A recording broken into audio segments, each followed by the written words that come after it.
Have you ever found yourself reaching for, just the right word, something beyond happy or sad or big, but it escapes you? There's a more precise way to capture the nuance, to paint a truly vivid picture with your language, but the common options feel, well, a bit common. It's a universal challenge, isn't it? How do we elevate our everyday language to articulate thoughts and feelings with real impact? Well, today's deep dive is precisely about empowering you to do just that. We're going to unlock a richer English vocabulary specifically by exploring advanced, really evocative alternatives to those words we often just fall back on. Exactly. And this isn't just about collecting a bigger word list for the sake of it. It's really about understanding the power of intentional word choice. Selecting the right word can instantly make you sound more articulate, allow you to express the most subtle emotions with incredible precision, Mm. and infuse your communication with a richness that, generic terms simply can't manage. It helps you grasp those finer distinctions that truly elevate both how you express yourself and how deeply you comprehend the world around you. Exactly. By the end of this deep dive, you'll have a whole new toolkit of practical, vivid alternatives. We'll journey through categories like emotions, physical sensations, colors, textures, weather, and even human traits. Get ready for some genuine aha moments that will instantly upgrade your everyday language. Let's unpack this. Beyond the basics. So let's start with an emotion we all know well, anger. When you simply say you're angry, it feels a bit flat, doesn't it? There are so many subtle and maybe not so subtle shades to that feeling. Absolutely. Think of anger as maybe a rising tide with different stages of intensity. We can start with enraged. This isn't just annoyed. It's a powerful, perhaps sudden indignation, a feeling of being completely overwhelmed by anger. Like remember Tom feeling enraged because the agent just couldn't solve his problem, that kind of thing. Right, that sudden flare-up. Exactly. Then there's furious. This implies a more overt, intense anger. Like where you might be so furious you can't help but yell into the phone. Okay, so more outward expression. Yeah. But then we reach livid. This is often seen as the absolute peak, maybe a cold, silent, simmering fury. Imagine the difference between someone shouting in frustration and someone who's just staring, absolutely seething. That's the power of livid. Like when an agent's response only made someone more livid, it's often the most, well, maybe dangerous kind because it's so contained. That livid description really paints a picture, especially for those frustrating customer service experiences. It highlights how a single word can convey so much. Now, shifting to a different emotional spectrum, what about sadness? It feels like another area where our everyday words just don't capture the full emotional landscape. Indeed. For sadness, there's definitely a world beyond simply down. Take glum, for instance. It's that momentary slump, like when you can't shake a glum feeling after maybe a minor disappointment. It's like a passing shadow. Okay, temporary. Right. But melancholy, that's a deeper, more lingering sadness. It's often infused with a hint of quiet beauty or wistfulness, sometimes even without a clear trigger. Maria feeling melancholy since graduating college that perfectly captures that sense of sort of wistful, undefined sorrow. Ah, I see the distinction. It's got a different quality. Exactly. And for profound, deep sadness, a slightly more formal, maybe older word is sorrowful. That's where you're simply full of sorrow, feeling profoundly alone. That difference between glum and melancholy is incredibly insightful, such nuance. But let's not stay in the shadows. When something truly ignites your curiosity, interested, feels so, pedestrian, how do we articulate that feeling when something truly grips you? Right. For those moments where something demands your complete attention, consider mesmerizing. It implies a captivating quality that holds your complete focus, almost like a trance. Think of mesmerizing fireworks at a winter carnival. Completely absorbed. Yes. Or slightly less intense, but still powerful, captivating. This simply draws and holds your attention. Like someone standing frozen by captivating beauty, they're fully engaged. Okay. And then there's spellbinding. This is as if you're held by a magic spell, so compelling you find yourself replaying spellbinding events in your head long after they're over. Spellbinding. I love that it truly captures that feeling of being completely swept away. So what's the key difference between mesmerizing and captivating for you, just to clarify? That's a good question. I'd say mesmerizing often implies a more passive, almost trance-like engagement where you're completely absorbed, maybe losing track of time. Whereas captivating can still allow for more active processing, but it certainly has your full attention. It pulls you in. That's a great distinction. Makes sense. Now, for those days when you're just, well, not yourself, being bothered or in a bad mood, what are some good alternatives? Ah, yes, the grumpy days. For those moods, we have some vivid alternatives. Grumpy, of course, like the famous Disney dwarf. It describes being in a bad mood, perhaps expressed through body language, like Kim denying her grumpy demeanor, even though everyone could see it. Yes. Then there's crabby. This implies ill-temperedness, like a crab snapping a bit, like someone feeling crabby due to lack of sleep, short-tempered and irritable. Definitely felt that one. And cranky is very similar to crabby, often linked specifically to tiredness or hunger, like feeling cranky after a long walk before you've had a snack. Okay, good options for general bad moods. From crabby to cheerful, let's talk about happiness. Happy is fine, but... Right. Sometimes you need more. When you're in a generally good mood, you can say cheery, like a cheery mood sweeping in with the autumn breeze. It's light and pleasant. Nice. If you're so happy about something you could almost burst, you're elated. Think of Brenda being elated by the park sights and smells.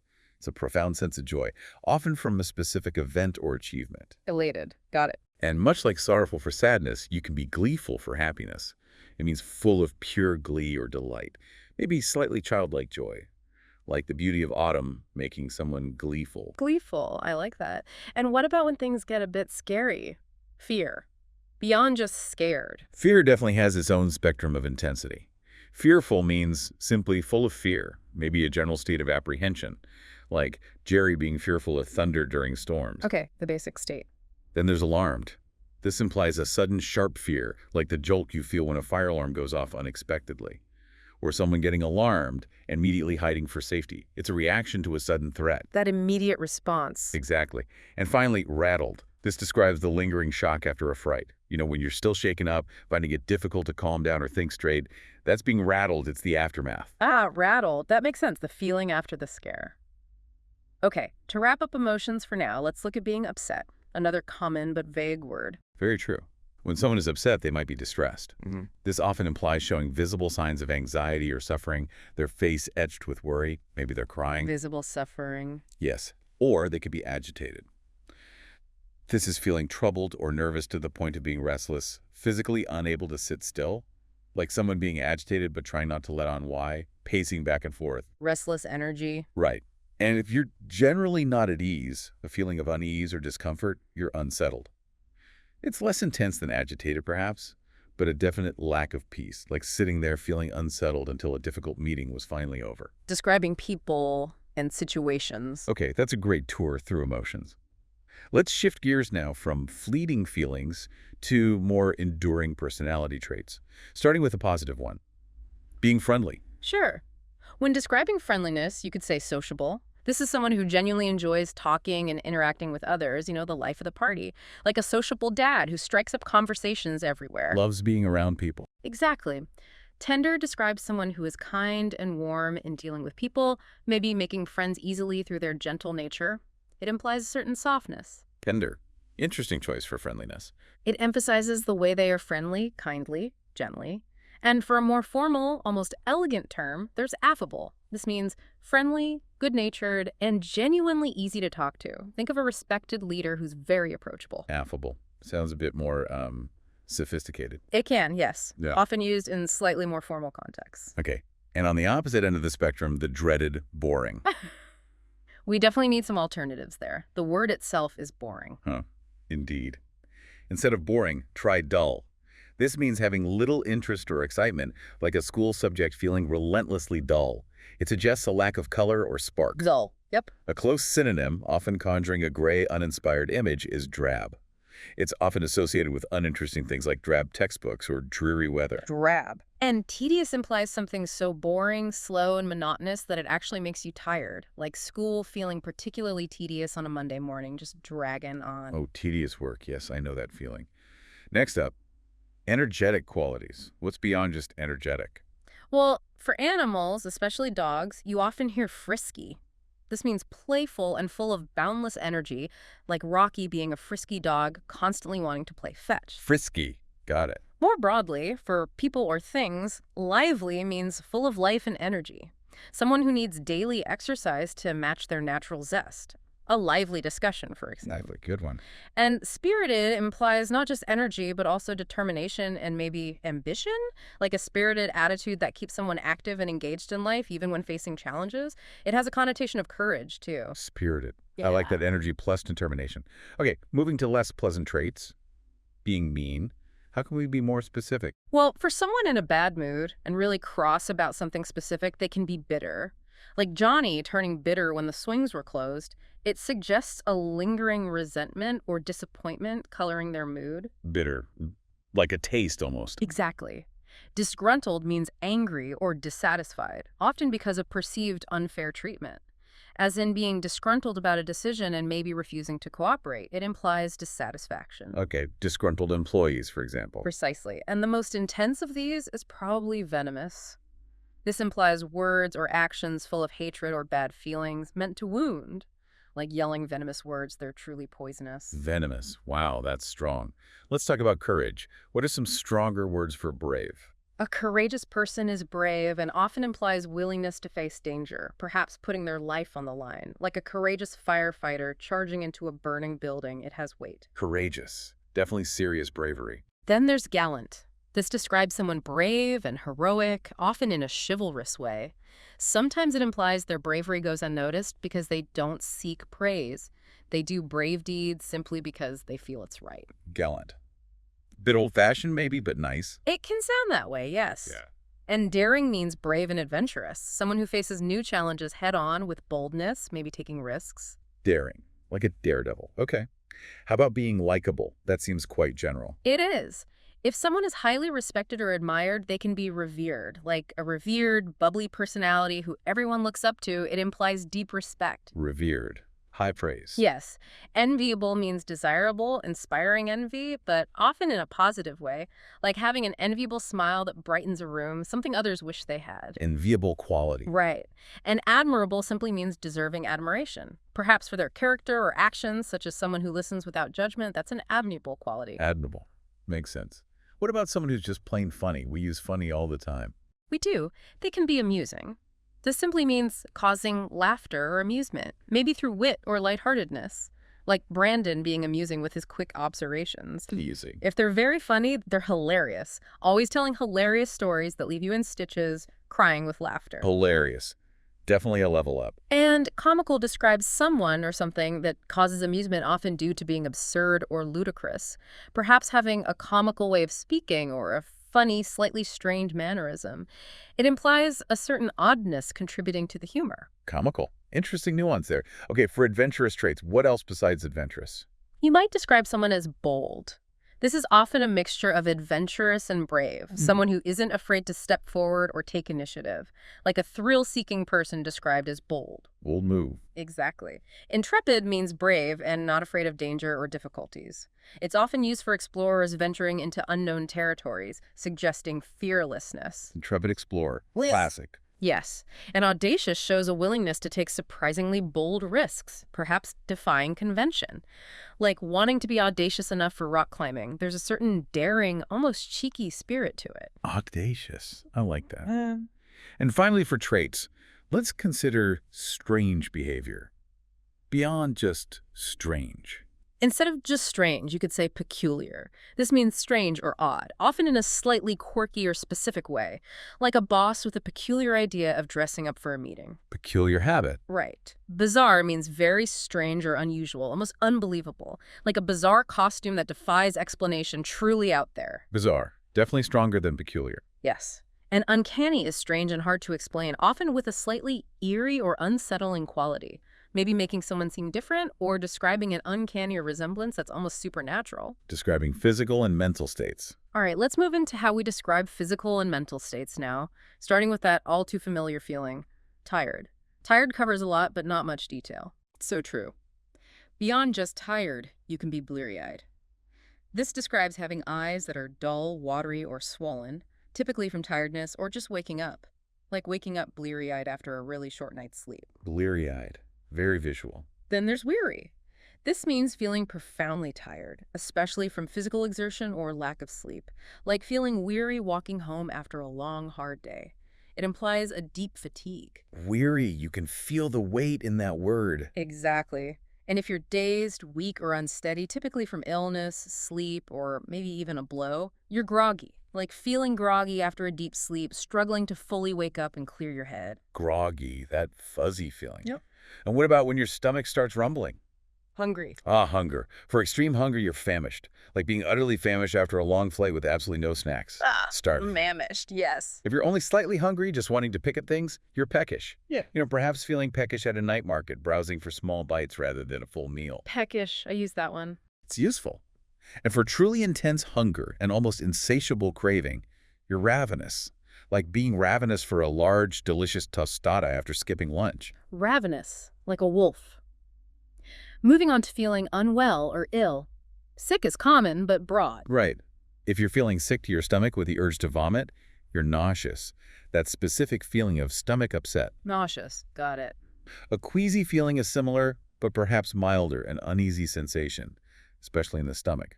Often a mild discomfort after a rich meal, maybe feeling a bit off. Queasy, a bit unsettled. Exactly. And if you're feeling hot, like you have a fever due to illness, you're feverish. Needing rest, feeling flushed and unwell. Feverish. Clear connection to fever. Okay, let's consider mental states now, like being confused. Confused can mean many things. It can. If you're unable to think clearly, perhaps overwhelmed by information or complexity, you're befuddled. Like a new engineer feeling completely befuddled by complex legacy software. Befuddled sounds like being tangled up mentally. It does. If your brain isn't clear and it's hard to remember things or focus, your mind might feel foggy. Like everything learned feeling foggy after a long, dense lecture. Lack of clarity. Brain fog, yes. And if you're totally bewildered or perplexed, completely unable to understand something or figure out what to do, you're baffled. Like being baffled by a program that just won't work no matter what you try. Adding depth to descriptions. Okay, colors. It's amazing how many colors we see every day, but you're right, we often just use the basic names. Let's add some depth here, starting with black. Absolutely. For black, instead of just black, you can say inky, like the deep, rich color of ink, maybe even with a slight sheen like oil.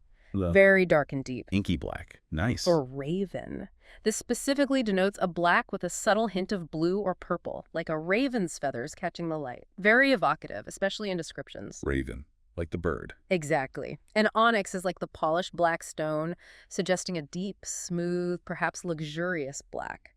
Perfect for dark, creative descriptions. Okay, 3 great blacks. What about red? For red, beyond just red, there's crimson.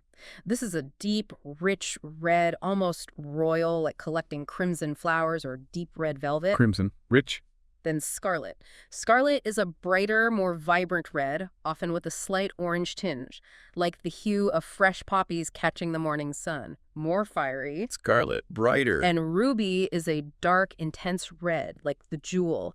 It suggests a concentrated, precious color, deep and clear. Ruby red. Got it.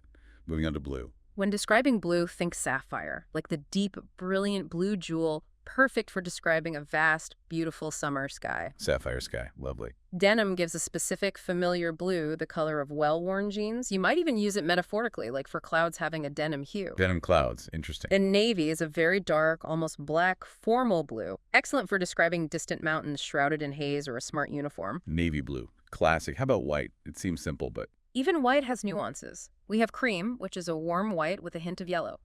Cozy, like a cream-colored wool blanket. Creamer. Pearl is a luminous white with a bit of shimmer or iridescence, like a pearl itself or a pearl mug catching the light. Pearl white. Shiny. And off-white describes a white with a subtle hint of gray or beige. Not quite bright white, maybe slightly muted, like an off-white linen shirt. Off-white, not pure white. Okay. Yellow. For yellow, we have canary, a bright, cheerful, pure yellow, just like the bird. Or a vibrant yellow tablecloth bringing sunshine indoors. Canary yellow. Bright. Amber is more orange yellow, golden, like the fossilized resin, often used for warm, inviting colors, maybe like amber kitchen walls. Amber. Golden orange. And buttery beautifully describes a soft, pale, comforting yellow, resembling the color of butter. Often feels positive and, well, smooth. Buttery yellow sounds delicious. And for brown? For brown, consider cinnamon. A warm, reddish brown like the spice, perfect for describing autumn leaves covering the ground. Cinnamon brown. Warm spice. Ochre is a lighter, earthy, yellowish brown, like clay or sandstone. Think of bare trees in winter against an ochre landscape. Ochre. And khaki is a distinctive, dull, yellowish brown, sometimes with a hint of green, often associated with military uniforms or camouflage, like a dense forest canopy blending khaki tones. Khaki. Got it. Finally for colors. Green. You can say emerald. A dark, bright, vibrant green like the precious jewel, perfect for describing rich, nutritious leaves or lush grass. Emerald green. Jewel tone. Olive is a more muted yellowish green or gray green, like olive tree leaves or the stems of young saplings. Earthier, less vibrant than emerald. Olive green. Muted. And jade is a bright, strong green, sometimes with blue undertones like the gemstone. Think of vibrant kale leaves or polished jade jewelry. Wow, those specific shades really do make a difference. It takes us beyond just identifying a color to almost feeling its texture or warmth. Describing feel and form. Okay, speaking of texture, let's talk about tactile descriptions now. How things feel to the touch, starting with soft. Right. For soft, we have downy. This means covered with fine, soft hair or feathers, like the downy fur of a beloved stuffed rabbit or a chick. Very gentle. Downy, like feathers. Velvety is smooth and soft, luxurious to the touch, like actual velvet fabric or perhaps very smooth skin. Velvety smooth. And silky is also incredibly smooth and soft, often with a bit of a glide or sheen like silk fabric or a silky label in clothing. Silky. Nice. What about rough? For rough, you might encounter a rutted road, which means it has lots of uneven dips and bumps, usually from wear. Rutted track. Things can also be simply bumpy, meaning uneven with raised bumps, or pitted, meaning having numerous small holes or depressions on the surface, like pitted metal or stone. Pitted surface, okay. When something is smooth. It can be sleek. This implies both smooth and shiny, often suggesting elegance or speed, like a sleek head of hair or a pristine, sleek ice rink. Sleek design.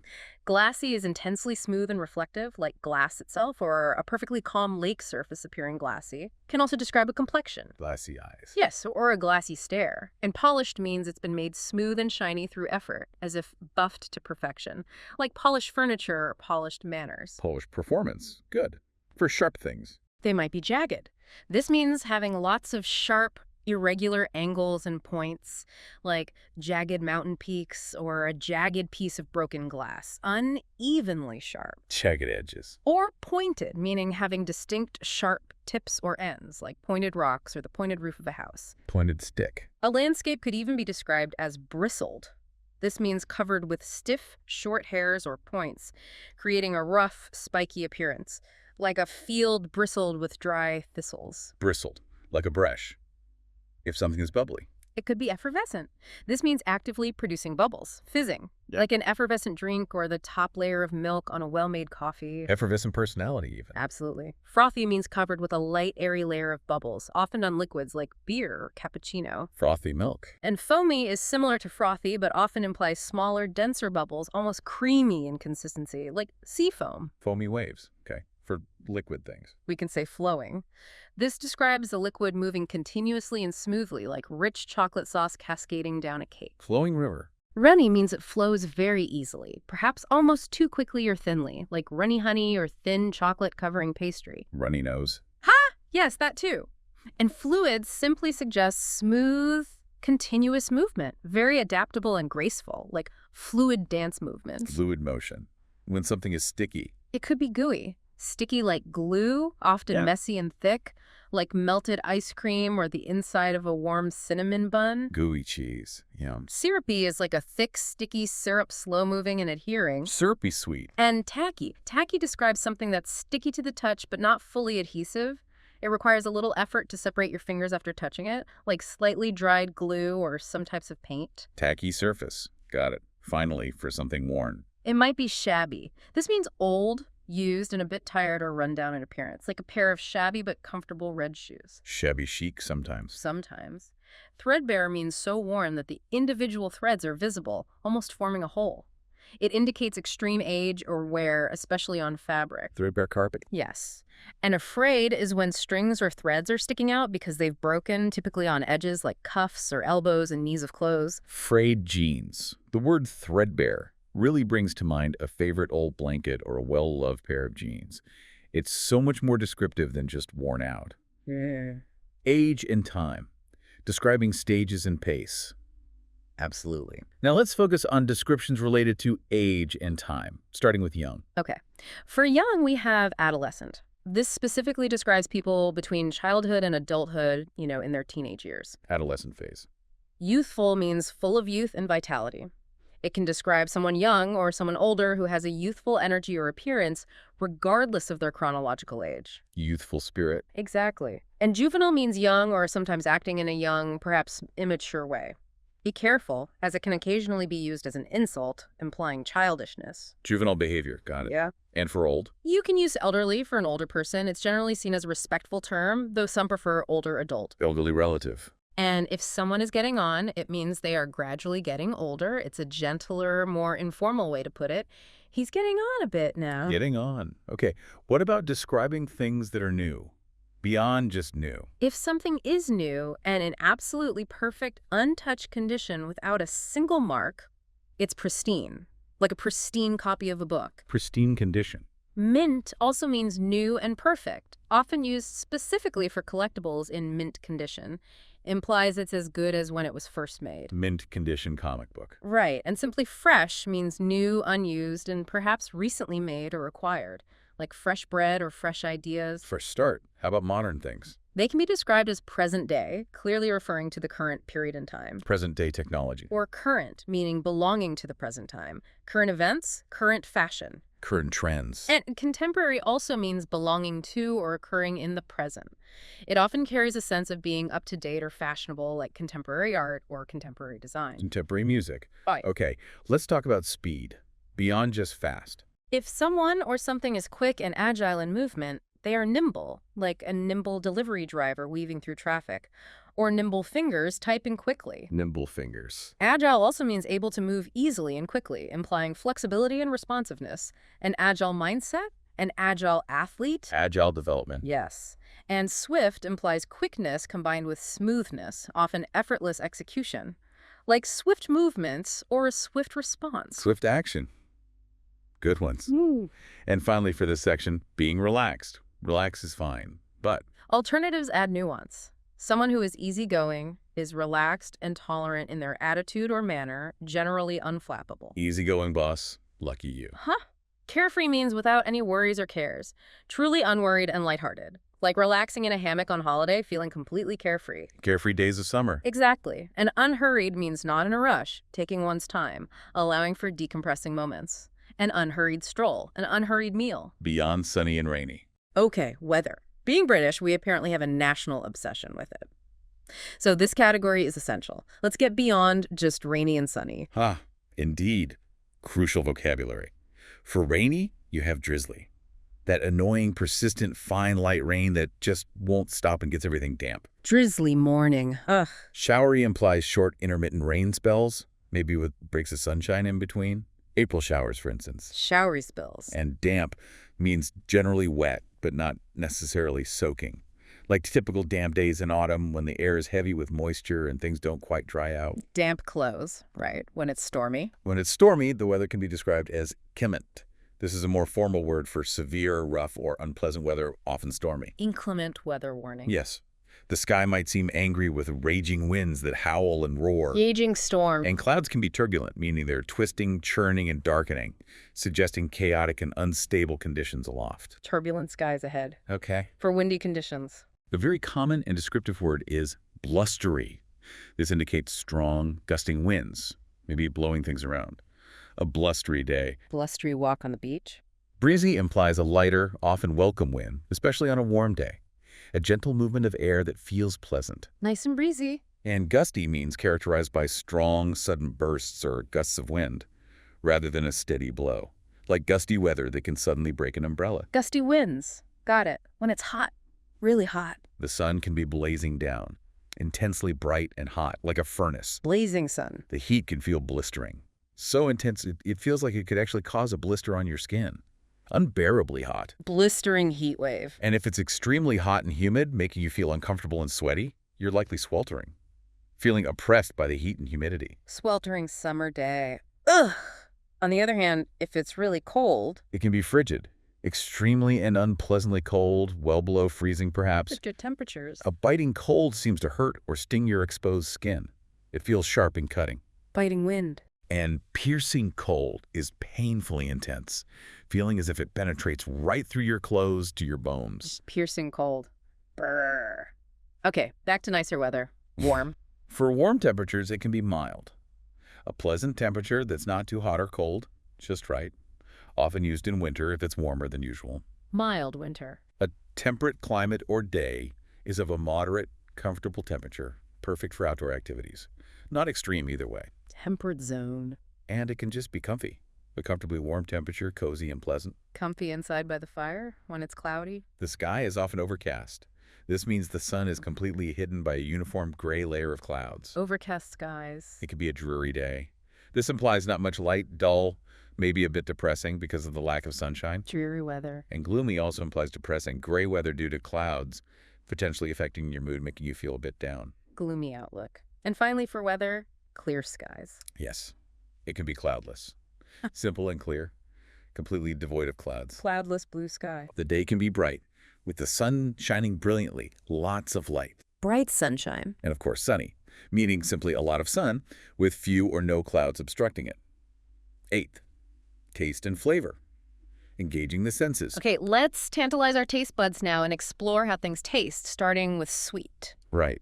For sweet, you might find something treacly. This means it's like treacle thick, dark, very sweet syrup, used for very rich, almost overwhelmingly dark sweet things like a dense fruitcake. Treacly pudding. Sounds heavy. It does. Or simply sugary, meaning full of sugar, very sweet in a straightforward way. Sugary cereal. And if it's so intensely sweet or rich that it actually makes you feel a bit sick, it's sickly, overly sweet. Sickly sweet icing. Yes. When something is salty. It can be briny. This specifically refers to the taste or smell of salt water, like the sea. Think briny oysters. Briny air by the coast. Brackish describes water that is slightly salty, often where fresh river water meets seawater. Or the taste if sea spray hits your face, not fully salty. Brackish water. And saline means simply containing salt. It's often used in a more neutral, scientific, or medical context, like a saline solution. Saline drip, okay? For bitter tastes. It can be harsh, an unpleasantly strong and perhaps rough bitter taste on the palate, like very strong, poorly brewed coffee. Harsh flavor. An astringent taste causes a contraction or puckering sensation in the mouth. Think of unripe fruit or strong black tea. It's a specific type of sharp, drying bitterness. Astringent tannins in wine. Exactly. And acrid describes an irritatingly strong and unpleasant taste or smell, often sharp and burning, like smoke or certain chemicals. Acrid smoke. If something is sour. It can be acidic, having the properties of an acid, tasting sharp and sour like tart lemonade or vinegar. Acidic fruits. It might have a sharp taste, meaning intensely sour and keen, like concentrated lemon juice hitting your tongue. Sharp cheese. Or be tangy. This is usually a strong, piquant, pleasantly sharp taste or smell. Often implies a zestiness, like tangy citrus or barbecue sauce. Tangy dressing when food is creamy. It might be described as rich.